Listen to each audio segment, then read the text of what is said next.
La pluie dessinait des lignes hésitantes sur les vitres de l'appartement. Paris semblait s'être assoupi sous un ciel de plomb, comme si la ville retenait son souffle. À l'intérieur, l'air sentait encore l'encens froid et le cuir. Des vieux livres. La lumière, tamisée, venait d'une seule lampe oubliée au coin d'une étagère, celle qu'elle n'éteignait jamais, même quand elle partait.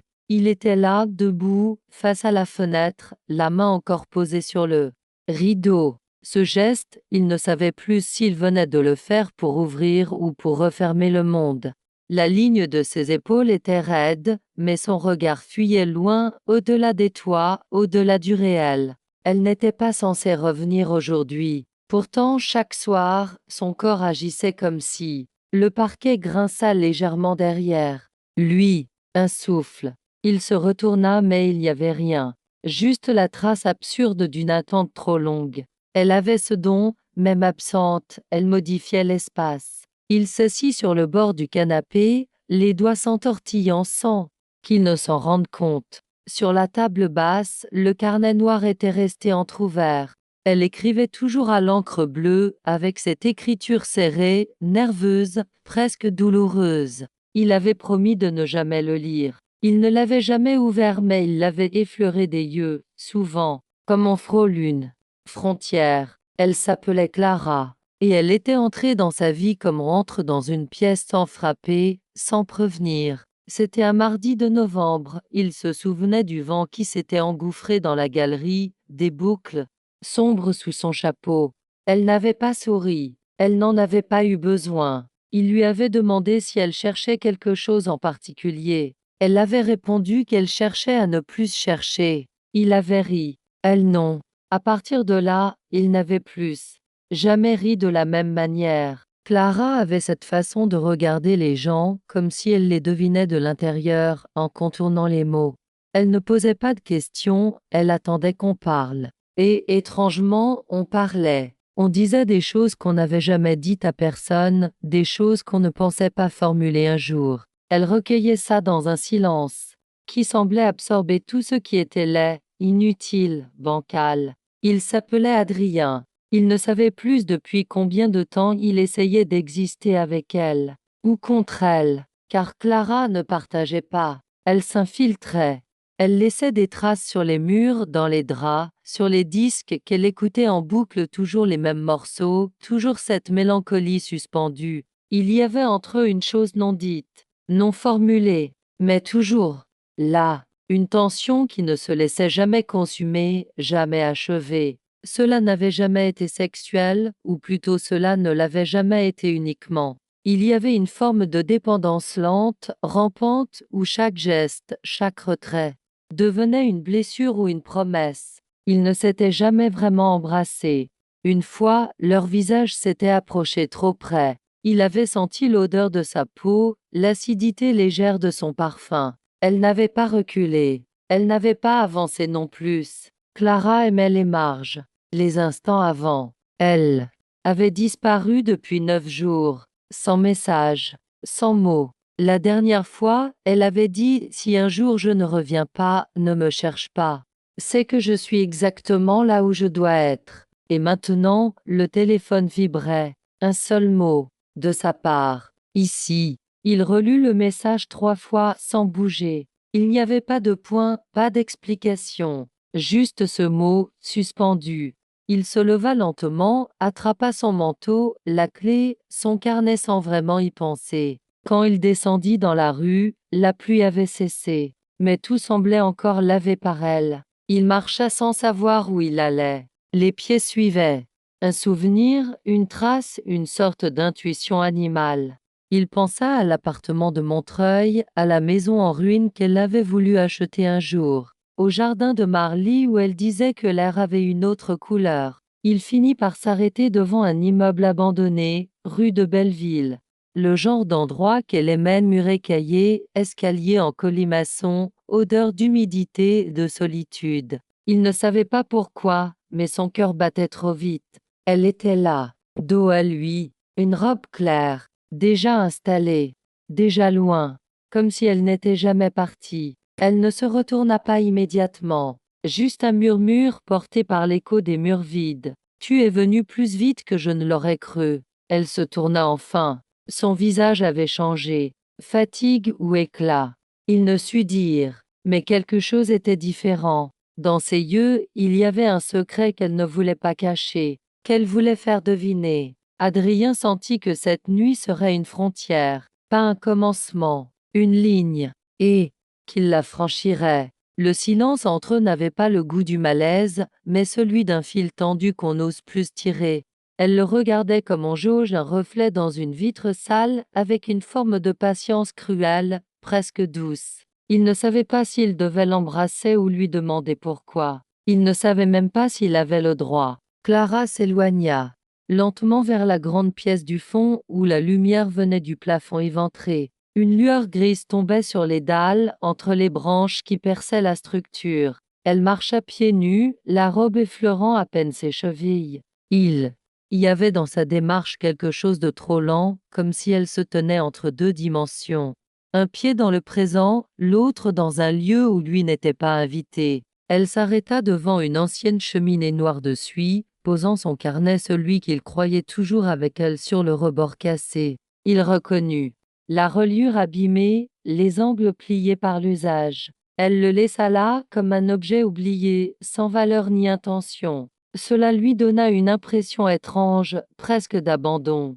Elle ne gardait jamais rien qu'elle n'était prête à perdre. Il s'approcha sans bruit, jusqu'à sentir la température changer autour d'elle. L'air devenait plus dense, saturé d'un parfum connu, quelque chose d'épais, d'un peu sucré, comme de la résine ou du vin renversé. Il se demanda combien de nuits elle avait passé ici, seule, ou pas. Elle finit par parler, pas en le regardant, presque à elle-même. Je voulais voir ce que ça ferait de disparaître sans raison, juste, m'effacer, pour une fois, sans cri, sans drame. Comme l'eau dans la terre. Tu sais ce que ça fait. Il aurait pu répondre, mais rien ne semblait exiger de réponse. Il savait que le moindre mot trop net briserait l'équilibre fragile entre eux. Il resta là, les bras croisés, à une distance incertaine, assez loin pour la laisser libre, assez près pour qu'elle sente qu'il resterait. Clara se tourna enfin. Son regard était calme, trop calme. Je pensais que ça me guérirait de toi. Il sentit un frisson lui monter dans la nuque. Ce n'était pas un reproche, pas une provocation, juste un aveu, brut, presque blessé. Il la vit vaciller légèrement, puis reprendre appui sur la pierre froide de la cheminée. Elle serrait les mâchoires, comme pour empêcher autre chose de sortir. Il avança d'un pas. Ses mains tremblaient légèrement. Il n'avait pas peur d'elle. Il avait peur de ce qu'elle réveillait en lui. Tu es devenu un lieu dans ma tête, ajouta-t-elle, la voix plus basse. Un endroit où je retourne sans prévenir, même quand je dors avec un autre, même quand je veux partir très loin. Il n'y avait pas de jalousie dans ces mots, pas d'aveu sentimental, juste une sorte de violence douce, résignée, comme si aimer était devenu une habitude dont elle ne savait plus se débarrasser. Il posa doucement la main sur le rebord de la cheminée, à quelques centimètres de la sienne. Il ne la toucha pas, mais elle frissonna. Elle se tourna vers lui, brusquement cette fois. Ses yeux brillèrent, comme si elle contenait quelque chose de trop grand pour elle. Elle semblait fatiguée de lutter, mais incapable de lâcher prise. Il pensa, c'est ça, le lien, ni confortable, ni destructeur, juste, inévitable. Elle murmura encore, pourquoi tu viens toujours quand je ne veux pas te voir, et jamais quand je te réclame en silence. Il aurait pu l'embrasser là. Il aurait pu dire, parce que j'ai peur de te perdre quand tu me veux. Mais il n'en fit rien. À la place, il attrapa le carnet, sans demander la permission. Elle le regarda faire sans bouger. Il sentit son souffle s'accélérer à peine. Il ouvrit la première page. Une phrase, griffonnée en bleu foncé, à moitié barrée, « Il m'habite même quand je suis vide de lui ». Il referma le carnet. Clara s'approcha alors, très lentement, jusqu'à être si près que son souffle effleurait la peau de sa gorge. Elle leva les yeux vers lui. Il y eut de la provocation, mais pas celle qu'on jette au visage, celle qui attend une réponse du corps. Elle posa une main sur sa chemise, au niveau du cœur. Elle ne le regardait plus. J'ai essayé de te sortir de là. J'ai tout fait. Et toi, tu restes, tu t'y accroches, comme une tache d'encre. Elle resta ainsi quelques secondes, puis se détourna. Il la suivit du regard alors qu'elle traversait la pièce à nouveau, s'asseyant sur une chaise bancale près de la fenêtre. La pluie reprenait, lentement, comme un rideau. Elle semblait soudain très loin, presque irréelle. Et pourtant, jamais aussi présente. Il la contempla un moment, puis s'approcha, s'accroupissant devant elle. Leurs genoux se touchaient presque. Elle ne bougea pas. Il voulait poser une question, mais il savait qu'elle n'avait plus besoin de réponse. Elle attendait autre chose, un geste, une défaillance, une faille, et peut-être la permission de tomber. Il resta accroupi devant elle longtemps, jusqu'à ce que le froid du sol commence à engourdir ses jambes. Mais il ne bougea pas. Il y avait dans sa position quelque chose de fragile, presque soumis, comme s'il s'excusait d'être encore là, d'exister dans son espace. Clara, elle, restait immobile, les bras croisés sous sa poitrine, le regard perdu derrière la vitre. Le monde dehors semblait avoir ralenti. Les gouttes de pluie s'écrasaient mollement sur le verre, dessinant des chemins certains qui se mêlaient, s'effaçaient, recommençaient. Tout était suspendu, comme entre deux respirations. Elle ne parlait plus. Et c'était peut-être pire que tout. Il s'appuya doucement contre ses genoux, posant le front sur le tissu léger de sa robe. Ce contact n'était ni une caresse ni une demande. C'était un geste d'épuisement, de capitulation. Elle ne le repoussa pas. Elle ne le toucha pas non plus. Il sentit cependant une vibration infime, un tremblement sous sa peau. Une hésitation. Clara avait toujours vécu dans cette frontière instable entre l'abandon et la résistance. Elle donnait juste assez pour qu'on espère, jamais assez pour qu'on se repose. Elle tenait les gens dans sa main sans les serrer, laissant croire à une liberté qui n'existait pas. Il n'était pas prisonnier d'elle. Il était prisonnier de ce qu'il croyait lire dans ses absences. Elle finit par glisser ses doigts dans ses cheveux. Un geste lent, mécanique. Elle ne caressait pas vraiment. Elle cherchait quelque chose. Peut-être une image. Une mémoire. Adrien ferma les yeux. Il se souvint de la première nuit où elle lui avait permis de rester. Ce n'était pas une nuit d'amour. Ce n'était pas même une nuit de tendresse. Elle lui avait simplement dit « Tu peux dormir là, si tu veux. Je ne dors pas vraiment, mais ta présence ne m'agresse pas. » Et il avait accepté cela comme une faveur immense. Il s'était allongé sur le sol, un coussin sous la tête, écoutant sa respiration dans l'obscurité. Elle n'avait pas bougé. Elle n'avait rien dit d'autre. Mais au matin, elle lui avait préparé du café, noir, sans sucre, comme elle. Elle se leva soudain, le forçant à reculer. Son corps bascula légèrement vers l'arrière, déséquilibré, surpris. Clara traversa la pièce avec une énergie soudaine, presque fébrile. Elle ouvrit une porte au fond, révélant un escalier étroit, en colimaçon, plongé dans la pénombre. Elle ne se retourna pas. Monte. Ce mot tomba comme un ordre, mais un ordre fatigué, sans autorité. Il se releva sans protester, les jambes encore engourdies. Il la suivit. Les marches grinçaient sous leurs pas. L'air devenait plus chaud, plus chargé. Une odeur d'encaustique mêlée à celle du métal oxydé. L'étage supérieur était presque vide. Juste une grande pièce avec un matelas à même le sol, quelques couvertures, une lampe cassée. Et sur le mur, une grande tache noire, comme une brûlure ou un reste de peinture ancienne. Elle s'assit sur le matelas, croisa les jambes. Il resta debout. « Tu veux que je parte ?» demanda-t-il enfin, brisant le silence pour la première fois. Elle leva les yeux vers lui, sans sourire. « Je veux que tu ne partes pas tout de suite, mais que tu sois capable de le faire. » Il hocha la tête. C'était typiquement elle, des demandant équilibre sur une contradiction. Mais il acceptait. Il n'attendait plus de clarté. Juste la permission de rester un peu dans cette obscurité-là. Elle sortit un paquet de cartes d'un tiroir à côté du lit. Un vieux jeu de tarot, à moitié abîmé, les bords effilochés.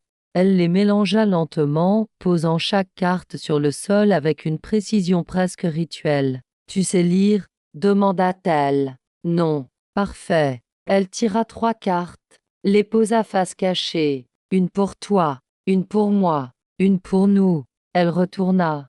La première, le pendu. Elle la regarda longtemps, puis le fixa. Tu es toujours entre deux choses.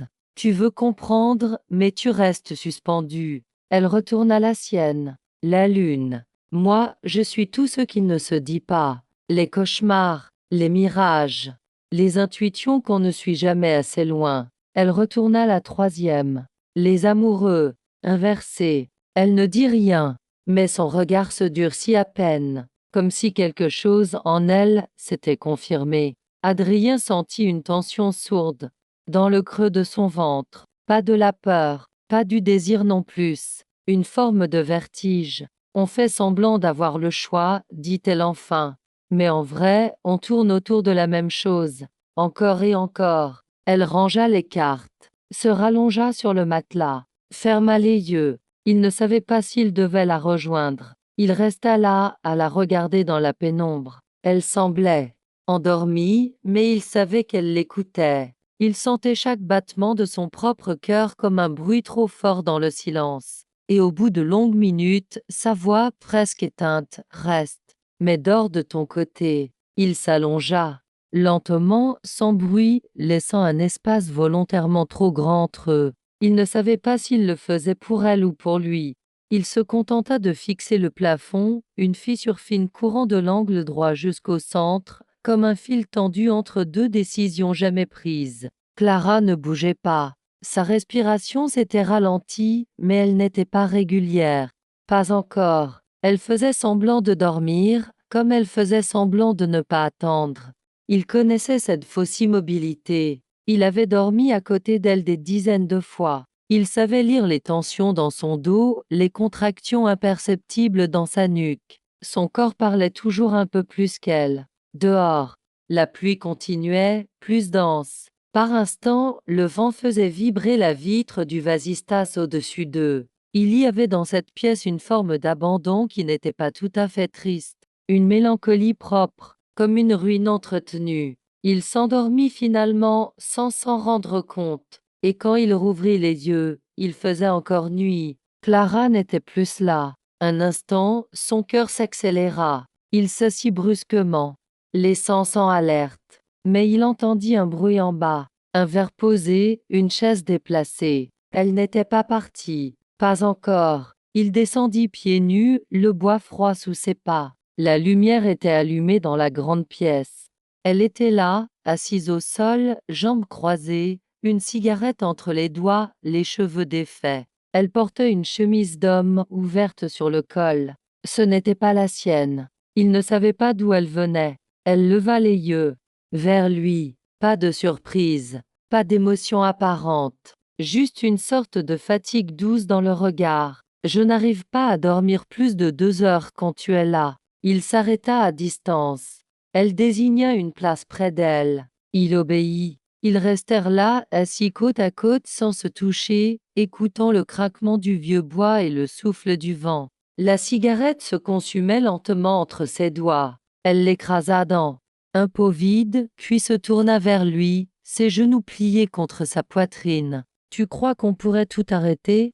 Vraiment? Cesser d'y revenir. Il sentit une douleur sourde dans sa poitrine. Ce n'était pas une question rhétorique. C'était une tentative désespérée de nommer l'impossible. On n'y revient pas, dit-il. On y reste. Même quand on est ailleurs. Elle ferma les yeux. Il sentit une vague de tristesse s'élever en elle, invisible mais présente, comme un nuage d'encre dans l'eau. Parfois, je me dis que si tu me touchais vraiment, je me dissoudrais. Il aurait pu la prendre dans ses bras. Il en avait envie, mais il sentait que ce serait une trahison. Elle voulait la distance ce soir, pas la chaleur, pas encore. Elle se leva, marcha lentement vers une petite armoire, en sortit une boîte de lettres. Il en reconnut quelques-unes.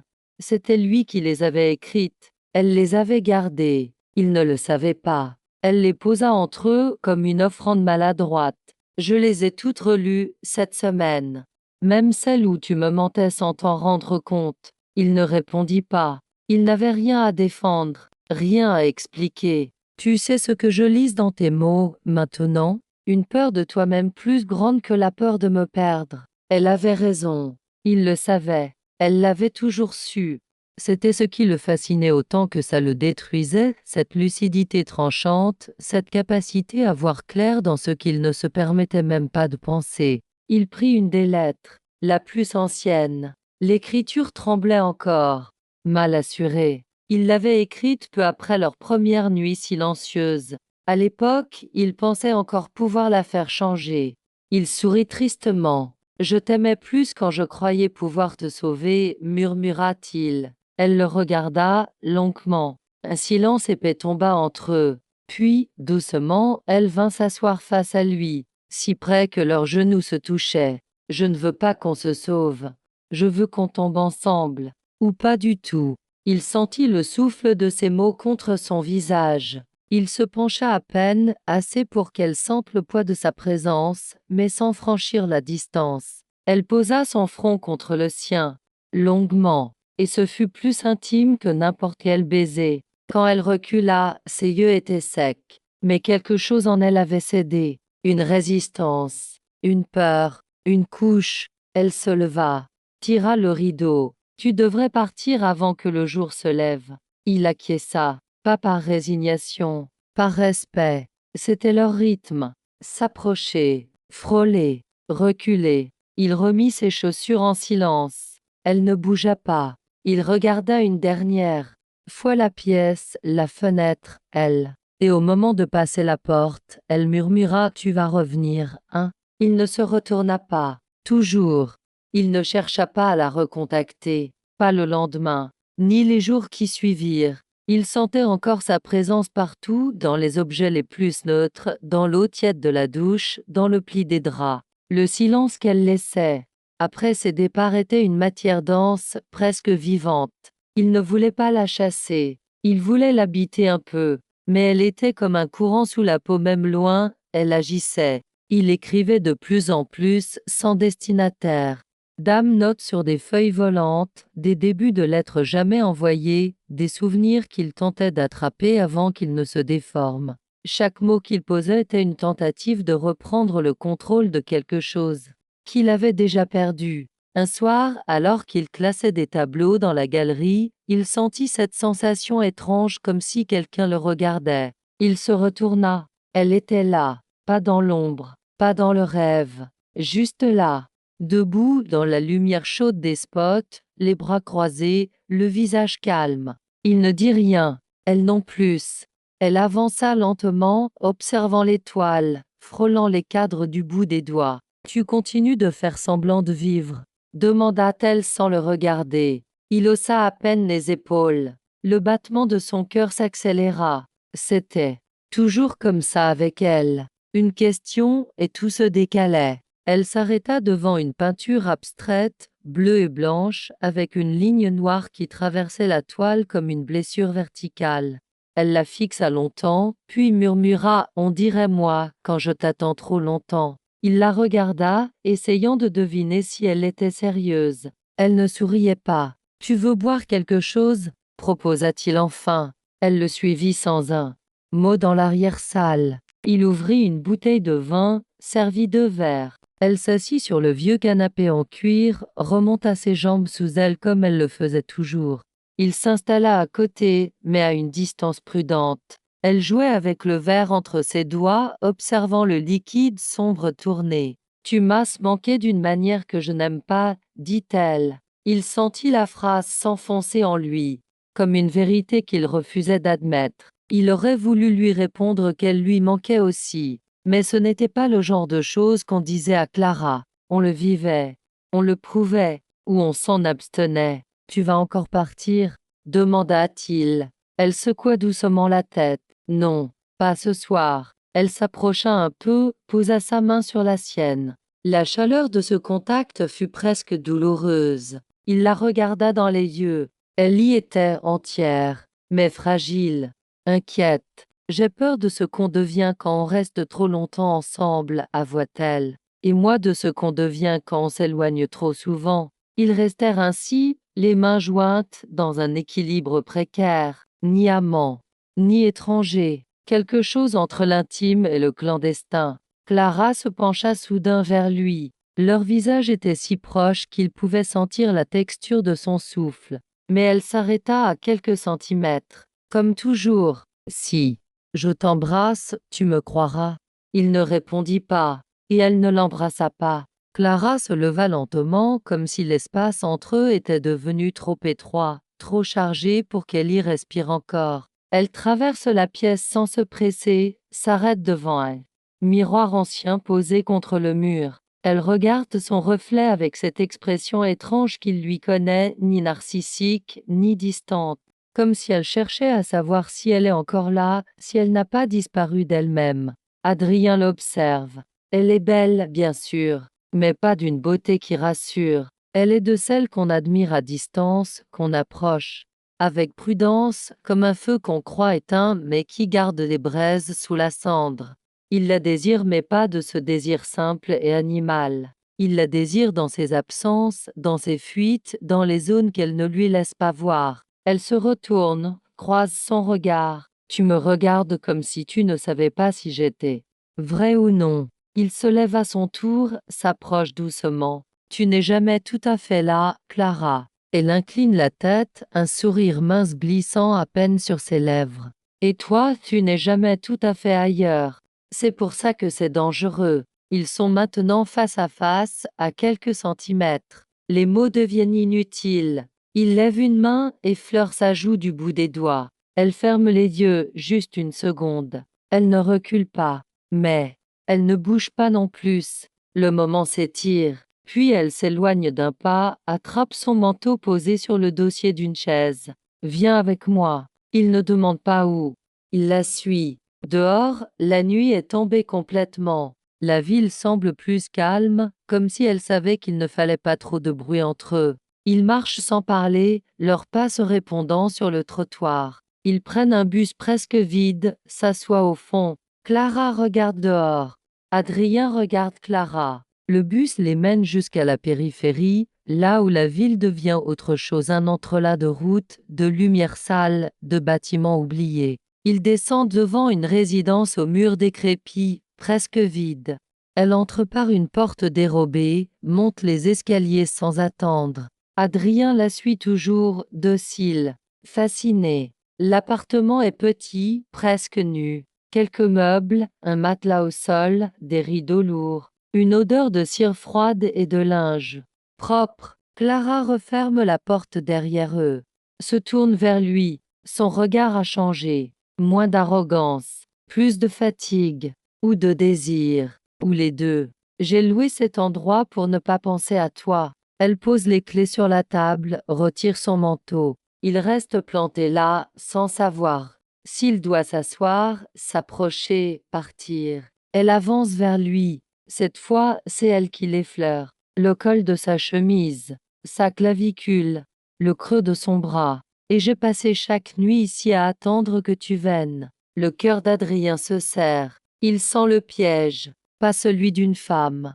celui de l'attachement, de l'addiction à une présence qui vous blesse autant qu'elle vous nourrit. Elle se colle à lui, tout doucement. Il sent son corps contre le sien, la chaleur, la tension. Elle ne dit plus rien. Ses mains remontent le long de son dos. Elle pose son front contre son épaule. Et il comprend que s'il la touche maintenant, ce ne sera pas une scène. Ce sera un abandon. Elle murmure, presque inaudible, tu veux rester cette nuit? Il ne répond pas tout de suite. Sa gorge est nouée. Il sait que rester, c'est ne plus jamais pouvoir vraiment partir. Et pourtant, il acquiesce. Il reste parce que partir n'aurait aucun sens, parce que cette nuit ne demande pas d'explication, parce qu'il sait que si elle lui a demandé, c'est qu'elle en a besoin plus qu'elle ne veut l'admettre. Clara tire les rideaux. Le monde dehors s'efface. Elle allume une lampe basse. La pièce prend une chaleur étrange, presque irréelle. Il s'assied sur le matelas. Elle va dans la petite cuisine, prépare du thé sans poser de questions. Il entend l'eau chauffer, le froissement du sachet, le tintement discret de la cuillère contre la tasse. Quand elle revient, elle lui tend la tasse, puis s'assied à côté de lui.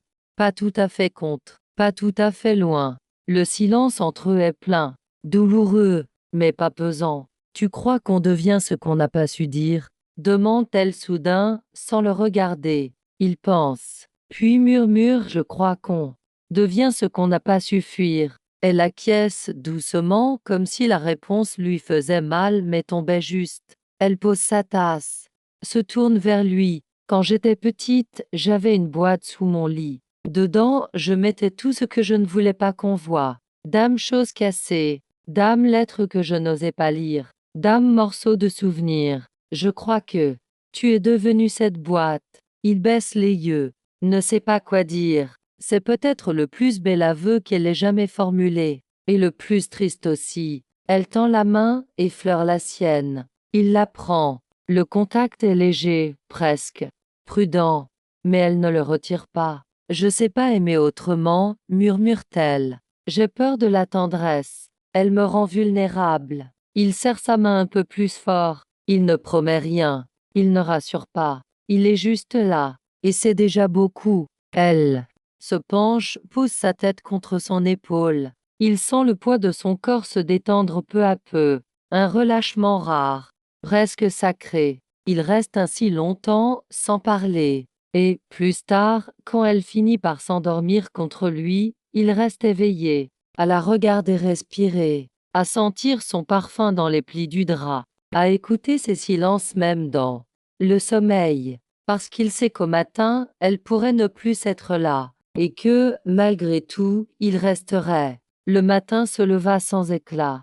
Une lumière pâle glisse à travers les rideaux lourds, s'étire lentement sur le sol comme un souffle tiède. Adrien est encore éveillé. Il ne sait plus depuis combien de temps il la regarde dormir. Il n'a pas fermé l'œil, pas par crainte de la réveiller, mais parce qu'il sait ce que cela signifierait. Fermer les yeux, c'est parfois se permettre d'oublier, et il ne veut rien oublier. Clara dort d'un sommeil profond, le front légèrement plissé, les lèvres entr'ouvertes.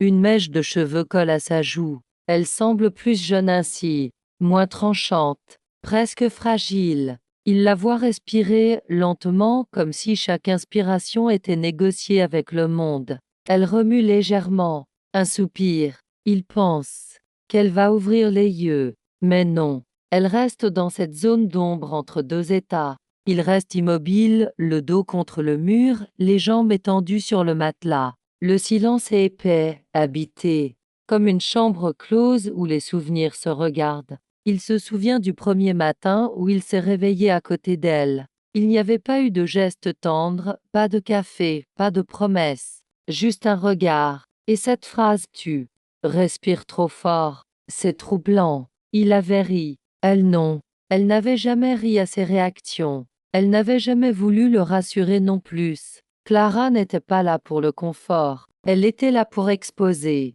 déchirer, mettre à nu. Elle remue encore. Cette fois, ses yeux s'ouvrent. Lentement, elle le fixe sans surprise, comme si elle savait qu'il n'avait pas dormi. Tu me regardes comme un homme qui va partir, dit-elle à voix basse. Je te regarde comme un homme qui sait qu'il devrait. Elle ne répond pas. Elle s'étire sans grâce, sans pudeur. Son corps est encore lourd de sommeil. Elle attrape une couverture et s'enroule dedans. Reste ainsi, recroquevillée. Reste un peu encore. Même si c'est une mauvaise idée. Il hoche la tête. Il n'est pas prêt à affronter la rue, ni le dehors, ni lui-même. Pas encore. Il s'allonge à ses côtés. Elle vient se coller contre lui, la tête dans son cou. Il sent son souffle. Son odeur, ce mélange de froid de la nuit et de chaleur humaine. Il ne parle plus pendant longtemps. Et quand enfin elle se détache, c'est pour allumer une cigarette qu'elle fume en silence, assise au bord du lit, nue sous le tissu rêche de la couverture. Il l'observe. Ses épaules fines, le creux de sa colonne, la ligne fragile de ses omoplates. Il la connaît par cœur. Et pourtant, chaque fois qu'il la regarde, il a l'impression de la découvrir. Tu veux savoir pourquoi j'ai disparu? Il ne dit rien.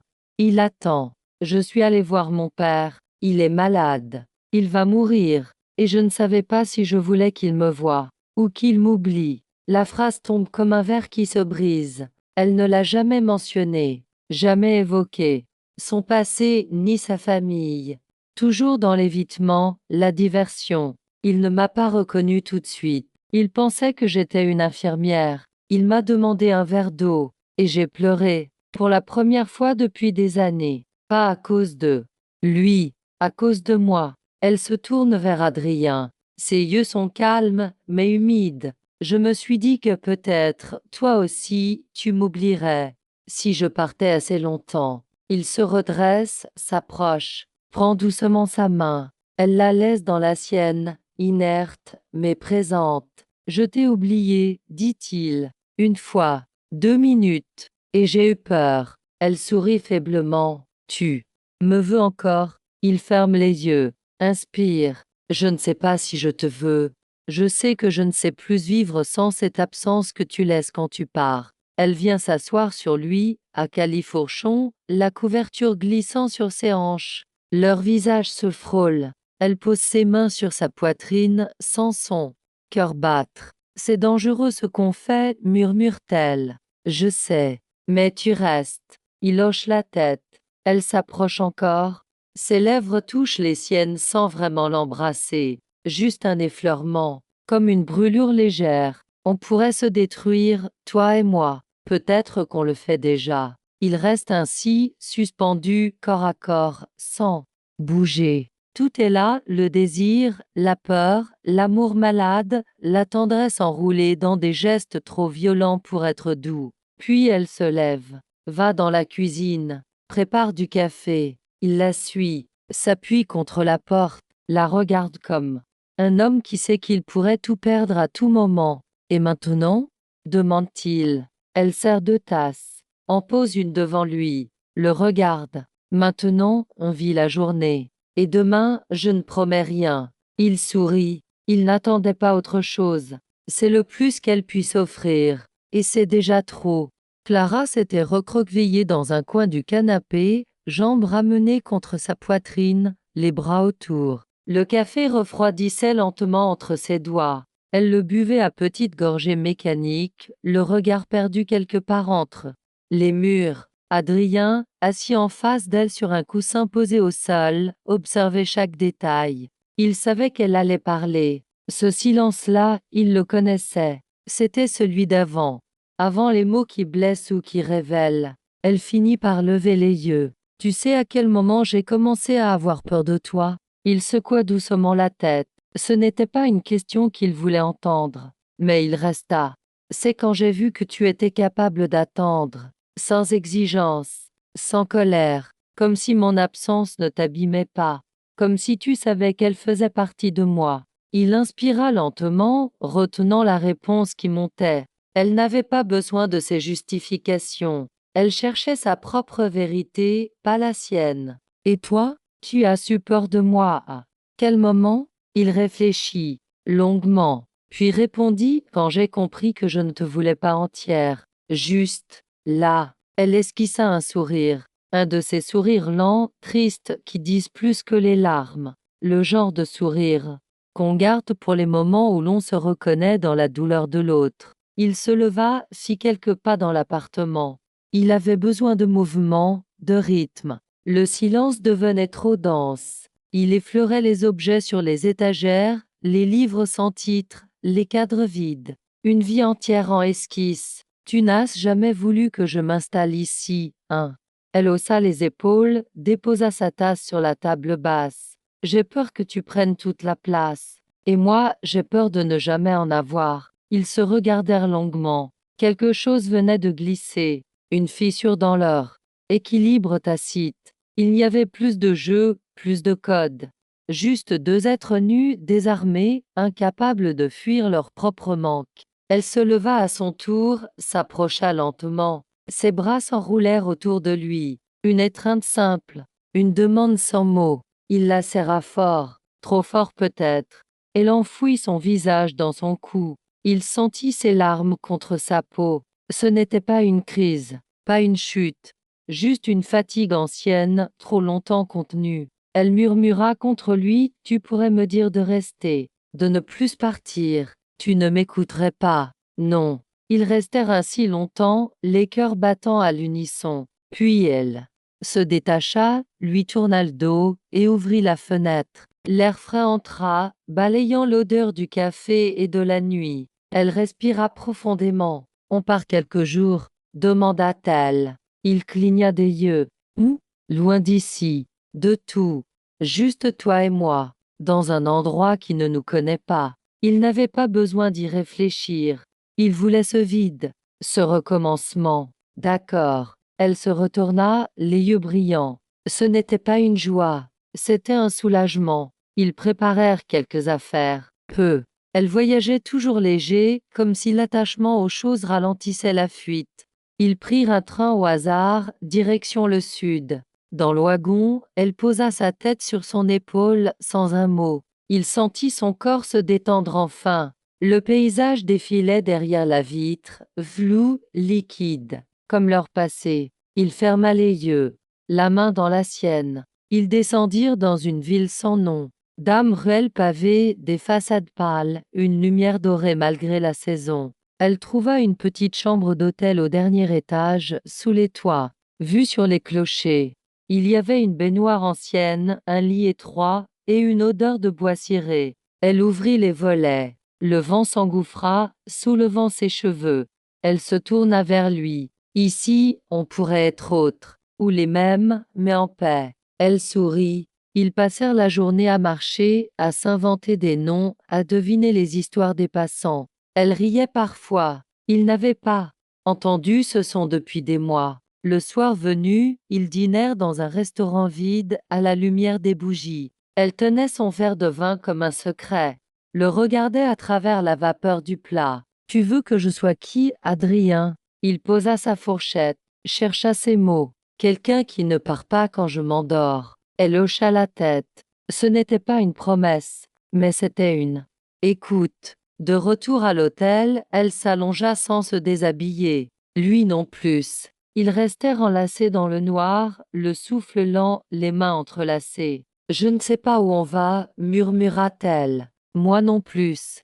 Mais on y va ensemble. Le silence tomba, cette fois léger, comme un drap qu'on pose sur une histoire pour la protéger de l'usure. Et enfin, ils dormirent. Le soleil du matin entrait à travers les volets entr'ouverts, découpant sur les draps. Des bandes claires et chaudes. Adrien ouvrit les yeux lentement, d'abord perdu, puis surpris de sentir contre lui le poids calme d'un corps endormi. Clara. Elle était là. Encore. Pour la première fois depuis longtemps, elle n'était pas partie avant l'aube.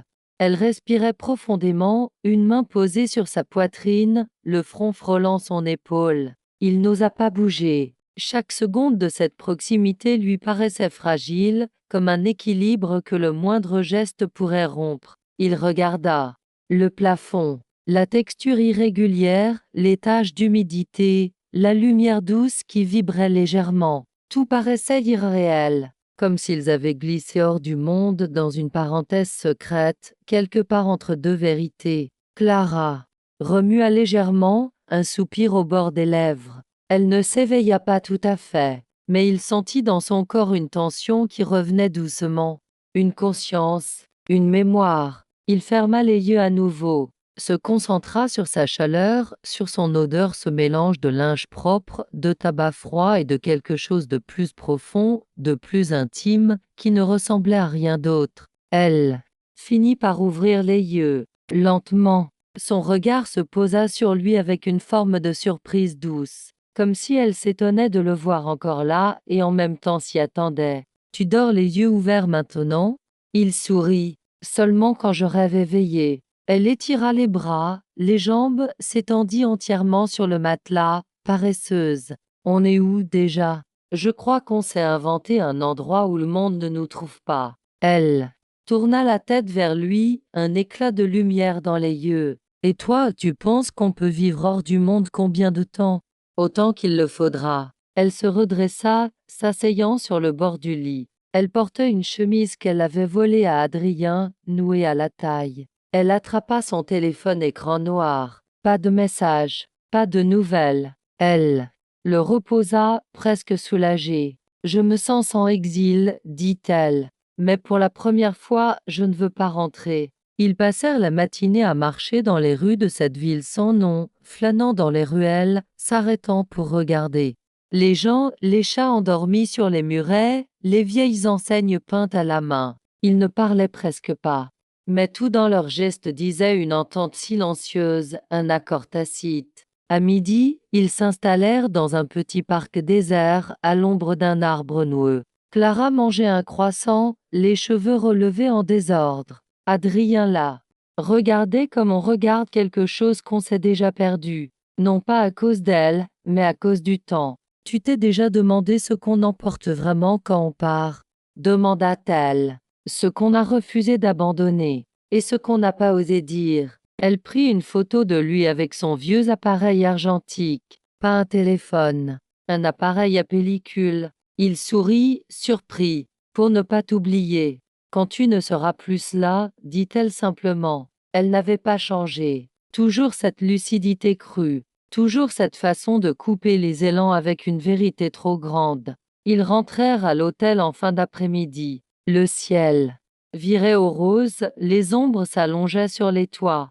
Dans la chambre, elle posa l'appareil sur la table, s'allongea sur le lit, ferma les yeux. Il s'approcha, s'assit près d'elle, effleura ses cheveux. Elle ouvrit les yeux. Tu sais que tu pourrais me faire tomber amoureuse, dit-elle, presque agacée. Tu sais que tu pourrais me faire croire que c'est possible. Elle se redressa, s'approcha. Ils étaient très près maintenant. Trop. Si je t'embrasse, cette fois, ce sera pour te garder. Et si je te rends ce baiser, ce sera pour ne plus jamais t'attendre. Elle hésita, puis posa sa bouche contre la sienne, lentement, comme si c'était la première fois, comme si elle découvrait en lui un refuge qu'elle n'avait jamais osé espérer. Ils s'embrassèrent longtemps, sans précipitation, sans bruit, avec ce genre d'intensité silencieuse qui dit tout ce que les mots ne peuvent plus porter. Plus tard, elle posa sa tête sur son torse. Ses doigts glissaient sur sa peau comme s'ils cherchaient une forme à retenir. Tu m'acceptes comme ça, fragmenté, à moitié là. Je t'accepte comme on accepte une blessure ancienne. On ne cherche plus à la guérir. On apprend à vivre avec. Elle ferma les yeux, un sourire las sur les lèvres. Alors je vais peut-être rester encore. Un peu. La nuit tomba. Ils s'endormirent enlacés. Cette fois, vraiment. Et dehors, la ville continuait à ignorer qu'un miracle discret venait d'avoir lieu. Il pleuvait. Une pluie fine, régulière, qui glissait sur les tuiles et descendait en filelant le long des vitres. La chambre baignait dans une pénombre douce.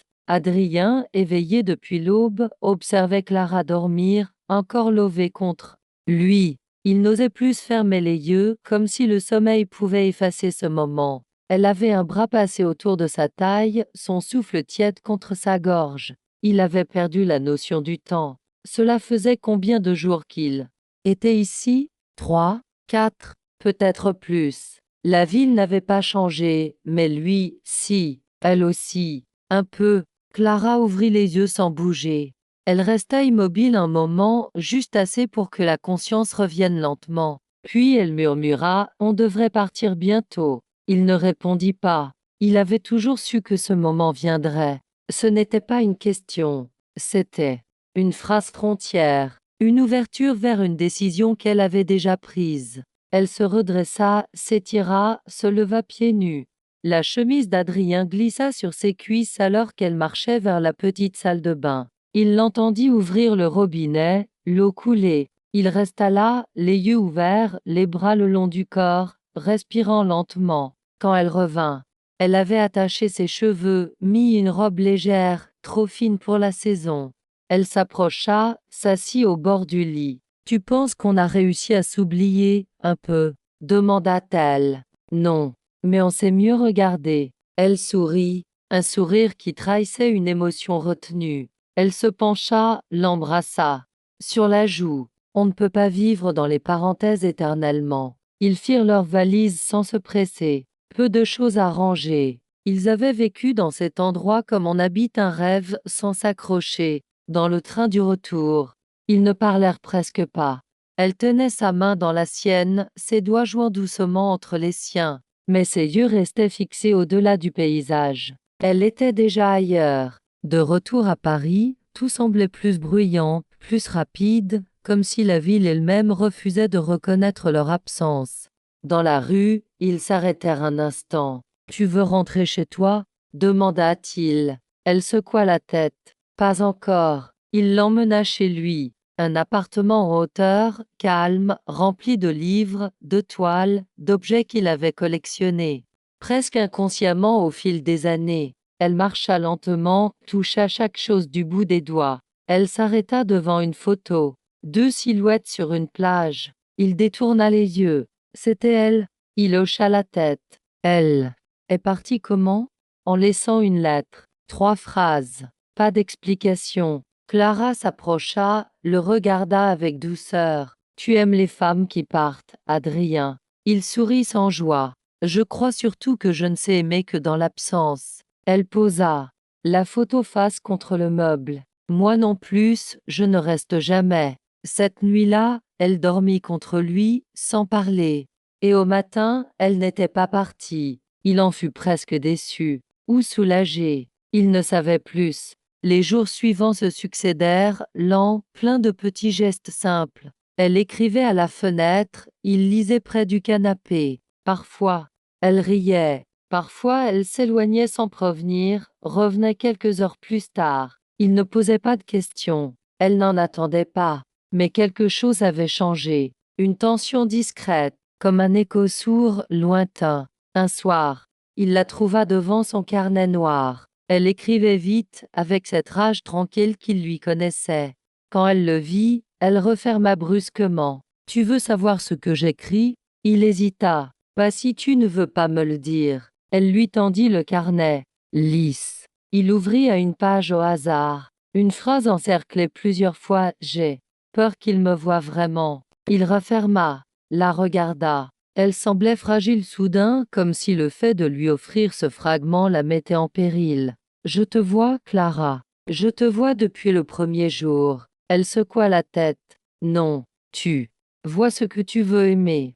Mais le reste, ce que je ne dis pas, ce que je cache. » Elle s'interrompit, se leva, marcha dans la pièce. « Je me sens bien ici, trop bien. Et quand je me sens trop bien, je panique. » Il la suivit des yeux. « Tu veux partir à nouveau ?»« Non, je veux que tu partes, toi. » La phrase le frappa. Il resta silencieux. « Je ne veux pas te détruire, Adrien. Et je sais que je suis en train de le faire doucement, avec mes silences, mes replis, mon incapacité à t'aimer sans condition. Tu crois que moi, je t'aime sans condition ?» Elle le fixa, déstabilisée. « Je t'aime, dans ce que tu me laisses voir. Je t'aime même dans ce que tu retires. C'est ça le problème. » Elle s'approcha, le regarda droit dans les yeux. « Tu es prêt à rester même quand je t'enferme dehors, parce que je sais que tu finis toujours par ouvrir. » Elle posa sa main sur son torse. « Et si un jour je ne le fais pas,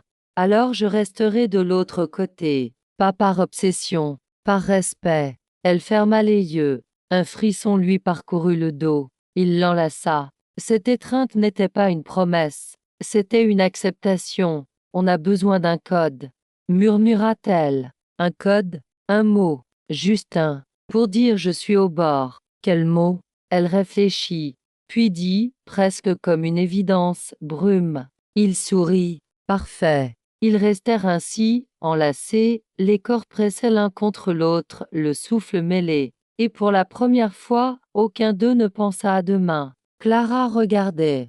La pluie tombait depuis plus d'une heure. Assise sur le rebord de la fenêtre, les jambes croisées, un pull trop grand sur les épaules, elle semblait ailleurs. Adrien, derrière elle, préparait du café. Il ne lui avait pas encore parlé. Ce matin-là, il l'observait.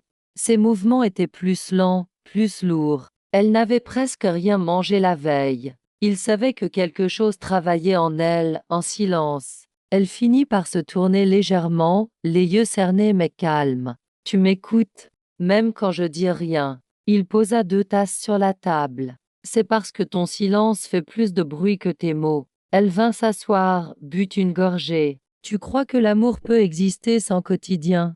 Il leva les yeux vers elle. « Je crois que l'amour se perd souvent dans le quotidien. mais il ne survit pas sans. Elle hocha la tête. Loin d'elle, cette idée de s'accrocher à des routines, mais une part d'elle, celle qu'elle n'avait jamais voulu voir, avait commencé à goûter à cette stabilité, à la lumière douce le matin, au regard sans promesse mais constant. Elle se leva, tourna un moment dans la pièce, comme si elle cherchait une sortie invisible. « Tu veux savoir pourquoi je ne dors presque pas la nuit ?» Il ne répondit pas. Elle poursuivit. « Parce que j'ai peur de rêver que tu es parti. Et encore plus, peur de me réveiller et te voir toujours là. » Il sentit la brûlure dans sa poitrine.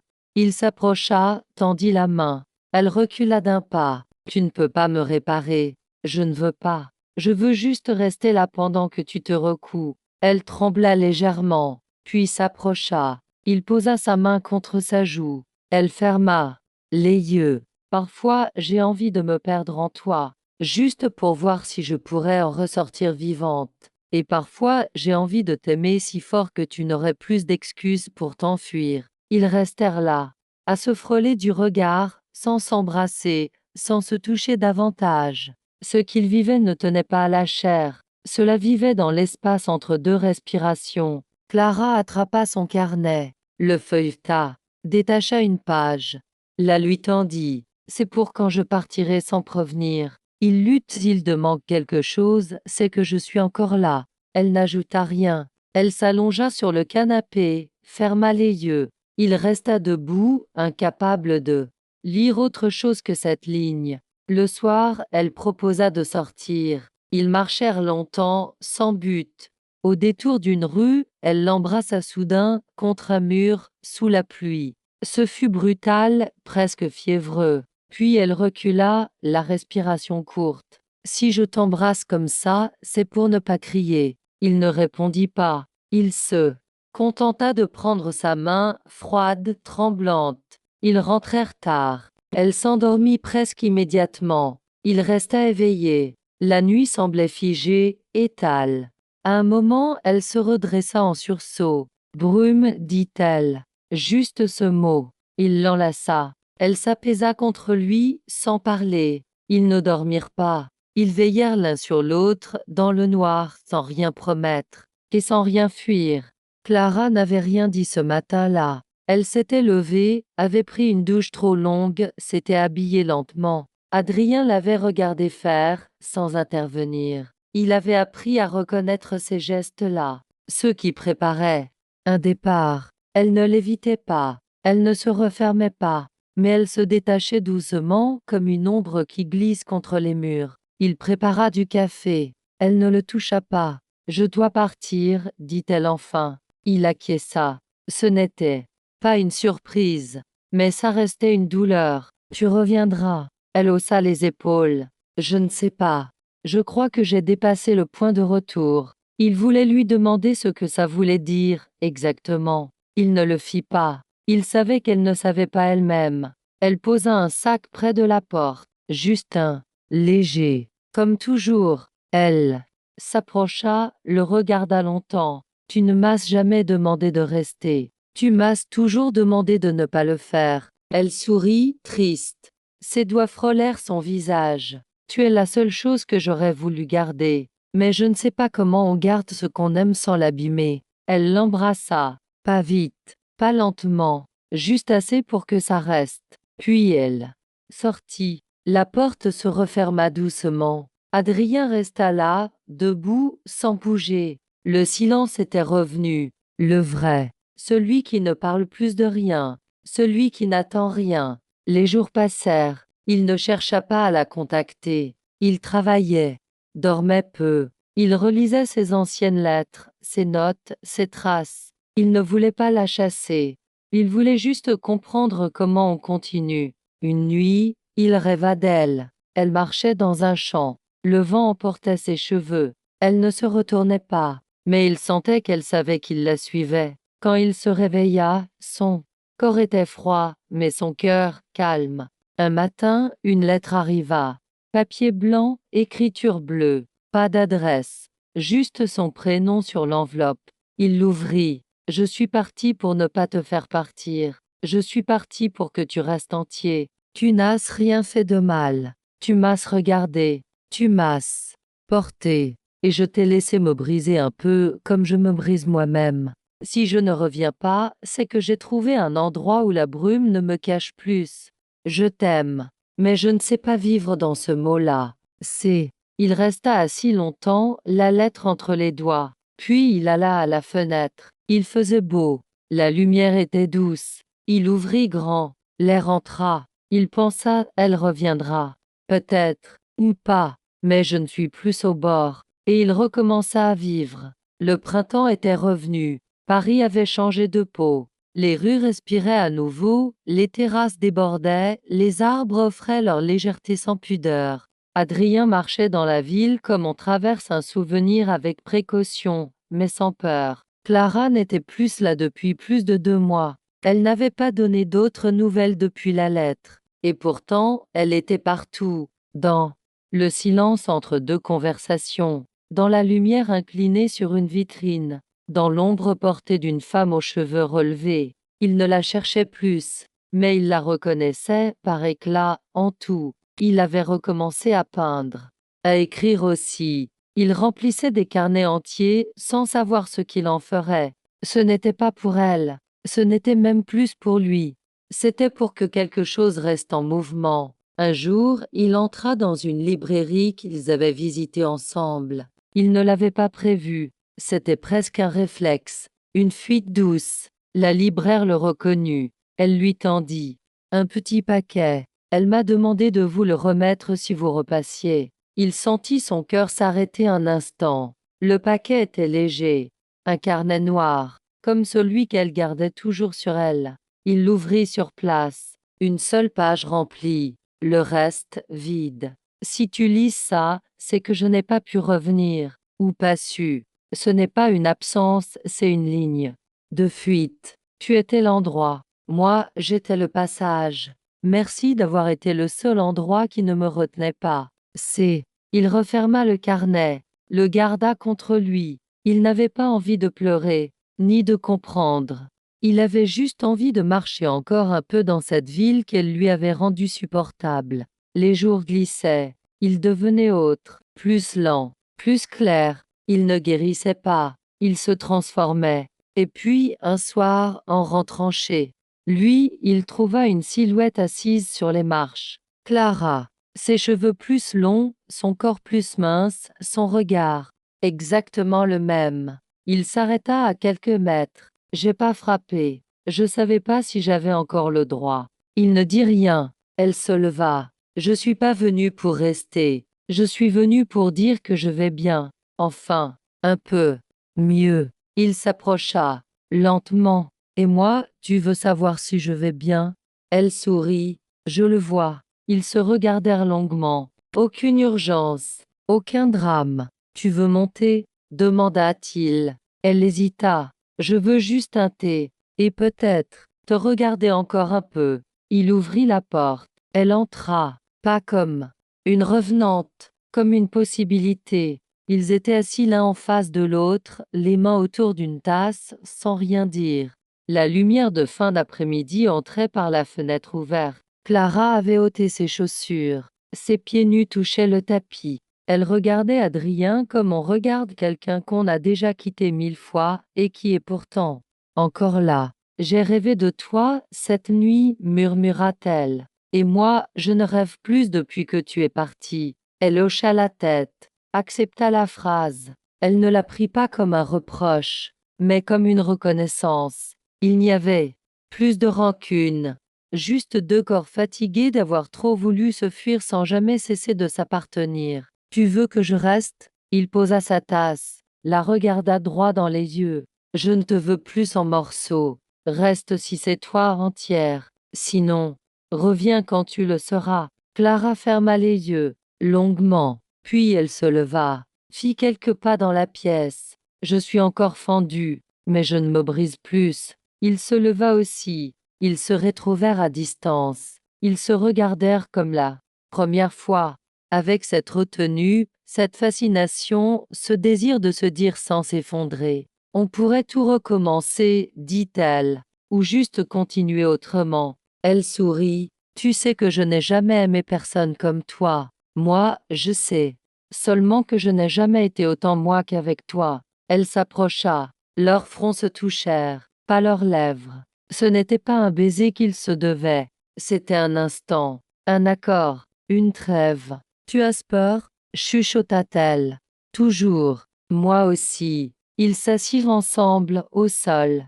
Comme avant. Il mit un disque. Une vieille chanson qu'ils avaient écoutée, une nuit, sans se toucher. La voix douce d'une femme chantait quelque chose sur l'oubli et le pardon. Le soir tomba. Ils n'allumèrent pas la lumière. Et quand elle s'endormit contre lui, cette fois il la suivit. Sans peur, sans promesse, mais avec la certitude tranquille que certaines présences ne s'effacent jamais, même dans la brume.